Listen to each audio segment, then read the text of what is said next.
Basically আপনারা সবাই জানেন কাটোয়ার কার্তিক পুজো, কার্তিক লড়াই ভীষণ ফেমাস। অনেক দূরের দূরের থেকে লোক আসে কাটোয়ার কার্তিক পুজো দেখার জন্য। ক্রাউড হয়, ভিড় হয়। তো আমি ডিউটি থেকে রাত 8:30টার সময় ফিরছিলাম, হঠাৎ করে দেখছি কাটোয়ার একটা স্টেশনের পাশে মদের দোকানে মারাত্মক লেভেলের ভিড়, প্রচণ্ড চিল্লাচিল্লি হচ্ছে। তার মেইন কারণ হচ্ছে সবাই লাইন দিয়ে মদ কিনছে।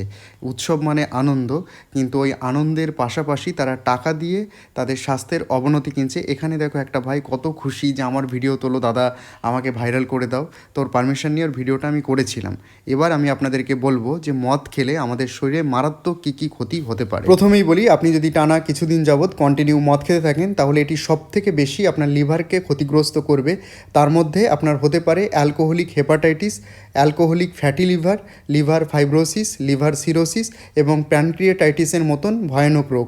এছাড়া আপনার হাই ব্লাড প্রেশার দেখা যাবে, হার্ট ডিজিজ, পাশাপাশি আপনার স্ট্রোকের সম্ভাবনা বেড়ে যাবে।